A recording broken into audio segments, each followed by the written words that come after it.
Welcome back to City Scene. We are walking along near Greenville Run. We're talking about water and water everywhere. Well, there's not really water everywhere, and that's kind of the point of this. We don't want water everywhere. We're talking about stormwater right now with Lisa Kirby. How are you, Lisa? Good. How are you today? Doing well, thanks. Good. Thanks for coming out to talk about this. We're talking about a watershed master plan. Let's start off with the simple stuff. Okay. What's a watershed? All right. In a nutshell, it's every drop of water that isn't absorbed into the ground runs off the land. That water runs into our pipes and our ditches, and then that into our streams and our creeks, and then finally rivers, lakes, oceans. So basically all the land that collects that water that runs off into these lakes and rivers or streams and ditches is called the watershed. Okay, and so you may have seen it along the roads. Is it the same thing as when you see entering the Pamlico River Basin? Is that the same kind of thing? Correct. So those terms can be switched interchangeably. Sometimes you'll refer to it as a river basin or a watershed. Okay, and how many of these watersheds do we have in Greenville? In Greenville, we drain to two primary river basins, the Pam and the Neuse. Okay. The state is composed of 17 total watersheds. Okay, and I guess as an engineer, a water engineer, and working with stormwater, things like that, it's good to have plans in place, right? Correct. Master plans, if Correct. you will. So what's a master plan for a watershed? What's it made up of? How do you do that? There are a lot of key components to a watershed master plan. The reason they're important to us is because all too often municipalities take the role of either treating or repairing symptoms of an impaired watershed. So for example, us putting rock on a stream bank that's been eroding is treating a symptom of the problem, as opposed to really addressing why the system is eroding to begin with. So the Watershed Master Plan allows us to take a broader, more holistic approach to our plan, and it'll develop our CIP list, or our capital improvement program.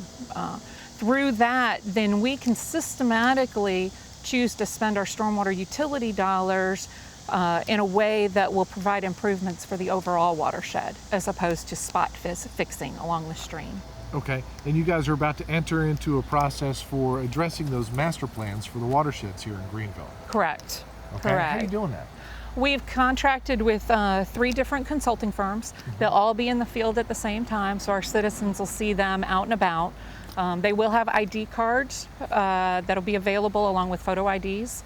If you have any questions, my name, my information is on there, contact information, of course. But we'll start that in August. Okay, now what are those folks going to do though? When you say out in the field, you literally mean out in fields. Correct. They'll be doing 3 different things. They'll be doing our inventory of our existing system. So they'll be surveying, surveying the streams, they'll be surveying the catch basins, they'll be surveying any pipe systems that we have. The next thing they'll be doing is stream walks. And water quality sampling is the last thing they'll be doing. And those 2 items will help them assess the health of our streams. Stream walk sounds like fun. What's that like? If you have some big rubber boots, you're more than welcome to join us. Thank you, I appreciate that. Anytime. Water quality, how do they go about assessing that? They'll look for key indicators. In our basin, we look for nitrogen and phosphorus, which are all nutrients that we try and control in our environment. So they'll do testing for that, along with E. coli, to look for sewer discharges, anything that would cause us to create a project or need some kind of treatment in that area. So these people are going to be out and about walking around through maybe along property lines, backyards, streams. Yes, sir. Don't freak out. These people will have identification. Correct. If all else fails, like I said, you can call the number on the back of the card, or dispatch. Our police department has been notified, and they will have the names of all the people that are out in the field. Okay, and they're going to be okay with if you stop them and say, hey, who are you? Absolutely. They're totally cool. They're going to say, hey, look, here's what we're doing. Here's my card. Please call it. Correct. They will actually, they have little fact sheets or brochures that they'll have readily accessible that they can pass out to citizens if they have any questions. Again, there'll be contact information on there for the citizens to call if they want more details on the project. Gotcha. So what's the role of the public involved in the watershed master planning? The public, they play a vital role in master planning for us. There are really two opportunities or two phases where we look to them for real input. One, and the first phase, is really the questionnaire that we've developed. It'll be available online as well as available in public locations like the library or City Hall.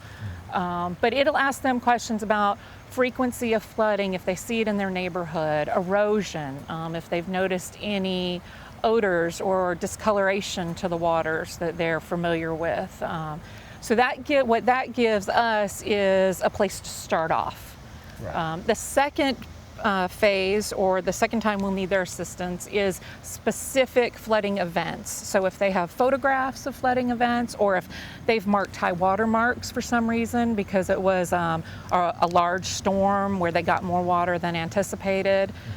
Those are the kind of things that we need in order to calibrate our model. So after we do this inventory, we'll actually run a stormwater model that will try and replicate different storm events in our town, and it'll show us what our system does or doesn't do for us. And so we want to make sure that's completely accurate before we start modeling different storm events. To an extent, you kind of do that already, but you don't have as complete of a picture, because we know, and sometimes when there's heavy rains, we know there's going to be places that always flood. Correct. And you guys work on those things.